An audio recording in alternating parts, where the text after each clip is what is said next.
মুতার প্রান্তরে যুদ্ধ হবে, ওইদিকে কাফেরদের সৈন্য হলো বাবাজি 2 লক্ষ, আর আমার নবী মুসলমানদের সৈন্য বানালেন মাত্র 3000। কয় হাজার? 3000। এই 3000 সৈন্য, এর ভিতরে 3টি আপনার সেনাপতি বানালেন। প্রথমে বলছেন কোথায় আমার বালক পুত্র যাই, দাঁড়িয়ে যাও, সঙ্গে সঙ্গে দাঁড়িয়ে গেলেন। তারপরে বলছেন কোথায় আমার চাচাতো ভাই জাফর বিন আবু তালিব, দাঁড়িয়ে যাও, সঙ্গে সঙ্গে দাঁড়িয়ে গেলেন। তারপরে বলছেন কোথায় আমার সাহাবী আব্দুল্লাহ ইবনে রাওহা, দাঁড়িয়ে যাও, সঙ্গে সঙ্গে বাবা দাঁড়িয়ে গেলেন। এ তো আমাদের মতো মানুষ তারা ছিল না। এত বলার পরও, এত জ্ঞানের কথা বলার পরও উঠা বন্ধ হয়েছে ভাই, উঠা বন্ধ হয়নি। কিন্তু নবীর কথা শোনার জন্য তারা আপনার হাহাকার হয়ে থাকতো যে এই কথাটা যদি শুনতে পেতাম, নবী কিছু বললে সেটা মানবো। তো সঙ্গে সঙ্গে 3 জনে দাঁড়িয়ে গেলেন, বললেন কোথায়? তোমরা যাও, 3 জনে বাড়ি চলে যাও, বাড়ি থেকে সালাম করে এসো, বাড়ি থেকে সালাম করে এসো। বাবাজি আমার সোনা মানিকেরা, প্রথম যার নাম করেছে ওনার নাম হলো যায়েদ। উনি বাবাজি নবীজির পালিত পুত্র ছিল। উনি একটা ডাক দিয়ে বলছেন ইয়া রাসূলুল্লাহ, ইয়া হাবিবাল্লাহ, নবী গো, আমার আব্বা জান আমাকে যুদ্ধের ময়দানে সেনাপতি বানায়া দিয়েছে গো নবী। আমার মা ঘরে বসেই শুনতে পেয়ে যাবে, আমার মা আয়েশা শুনতে পেয়ে যাবে, আমার যাবার কোনো দরকার নাই। দ্বিতীয় জন বাবাজি জাফর বিন আবু তালিব, উনি বাড়িতে চলে গেলেন। বাড়িতে গিয়ে বিবিকে সালাম দিয়ে বলছে বিবি রে, আমাকে দয়ার নবী যুদ্ধের ময়দানের সেনাপতি বানায়া দিয়েছে রে বিবি। বিবি রে, এতদিন তোমার সাথে আমি ঘর সংসার করছি গো বিবি, হয়তো তোমার আমি কোনো হক আমি আদায় করতে পারি নাই রে বিবি। বিবি গো, তুমি আমাকে মাফ করে দিও বাবা রে। ওই বিবি আল্লাহর দরবারে 2 খানা হাত তুলে বলে আল্লাহ, আমার স্বামীকে আমার নবী যুদ্ধের ময়দানের সেনাপতি বানায়া দিয়েছে, তাতে থেকে আমি বিরত থাকতে বলবো না, আমি বাধাও দিব না। তবে আল্লাহ গো, আমার স্বামীকে যুদ্ধে জয়ী করে গাজী হিসাবে আমার কাছে পৌঁছায়া দিও বাবা। ওই জাফর বিন আবু তালিবের হাতে ছিল একটা তরবারি, ওই তরবারির উল্টা পিঠ দিয়ে বাবা বৃদ্ধ একটা আঘাত করে বলছেন বিবি রে, ওরে আমার কলেজের টুকরা বিবি, উল্টা দোয়া করিও না রে বিবি, তোমার উল্টা দোয়া আমার আল্লাহর দরবারে কবুল হবে না রে বিবি। বিবি রে, যুদ্ধের ময়দানে সেনাপতি লাগে 1 জন, আমার নবী বানাচ্ছে 3 জন। অতএব বিবি রে, আমার আগেও 1 জন আছে, পরেও 1 জন আছে, নিরীহ তুমি ওই মুতার প্রান্তরে শহীদ হয়ে যাব রে বিবি, তুমি উল্টা দোয়া করিও না। বিবির কাছ থেকে বিদায় নিয়ে বেরিয়ে যাচ্ছে। বিবি কাটা কবুতরের মতন জমিনে পড়ে গড়াগড়ি আরম্ভ করেছে। ছোট ছোট বাচ্চাগুলা, ছোট ছোট বাটাগুলা, সন্তানগুলা পিছনে পিছনে আব্বু গো বলে দৌড়ায়। ওই জাফর বিন আবু তালিব একবার পিছন ফিরে তাকাইলেন না, কারা কান্দে, একবার পিছন ফিরে তাকালেন না। আল্লাহর নবীর সাহাবী আব্দুল্লাহ ইবনে রাওহা বাড়িতে গেলেন বাবা।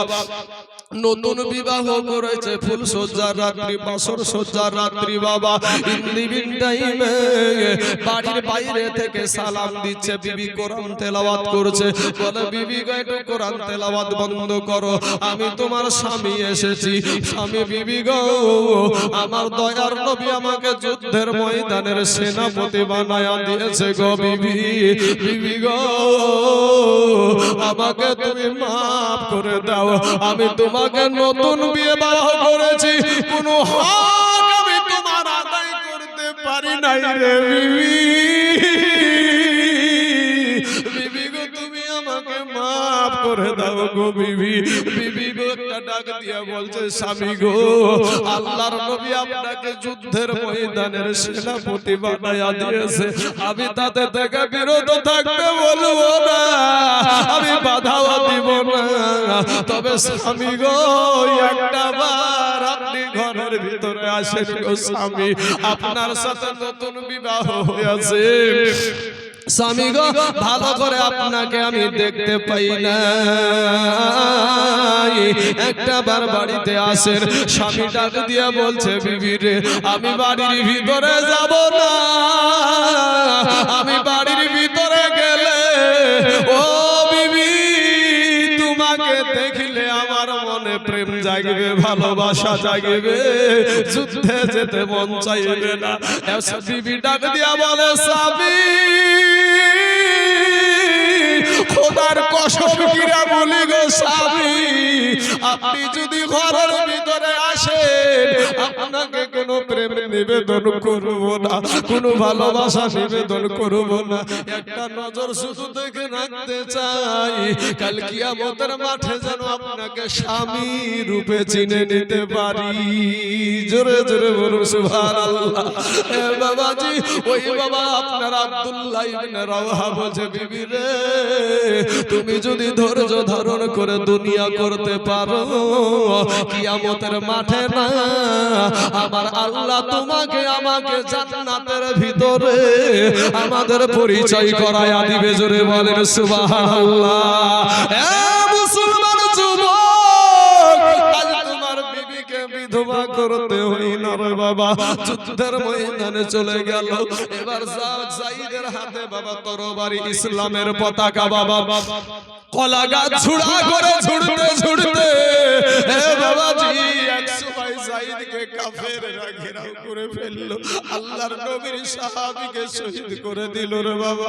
এবার দ্বিতীয় বাবা সেনাপতি জাফর বিন আবু তালিব, আমার নবীজির চাচাতো ভাই, ওনার হাতে ইসলামের পতাকা আর তরবারি বাবা, একেবারে কাল বৈশাখী ঝড়ের মতন গতিতে কাফেরদেরকে বাবা ঝুড়তে ঝুড়তে একটা সময় জাফরের বাবা হাতের উপরে আঘাত করে দিল, একটা হাত কেটে বাবা জমিনে পড়ে গেল, দ্বিতীয় হাতে যখন আঘাত করলো দ্বিতীয় হাত খানাও কেটে পড়ে গেছে বাবা। পাশের একটা সাহাবীকে ডাক দিয়া বলে, ওগো আল্লাহর নবী সাহাবী,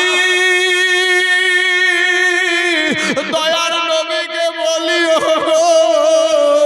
আমি জাফরের দুই হাত কাটা, দুই পা কাটা, এরপরও ইসলামের পতাকা মাটিতে পড়তে দিই না। চিৎকার মেরে বলেন সুবহানাল্লাহ।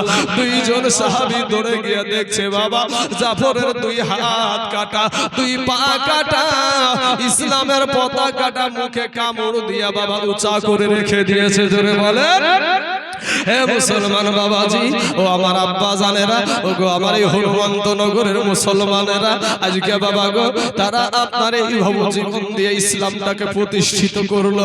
আজকে তুমি কোরআন পেলে, নবী পেলে, ইসলাম পেলে, কেউ মারলো না। ও মুসলমান ভাইয়েরা রে, দুনিয়া চাইছে বাবা আজ মসজিদ ভেঙে দাও, মাদ্রাসা ভেঙে দাও, কোরআনকে পুড়িয়ে দাও, ইসলামকে মিটিয়ে দাও, কিন্তু বাবা রে আজকে সেই জাফর বিন আবু তালিবের মতন আমি একটা মানুষকে বাবা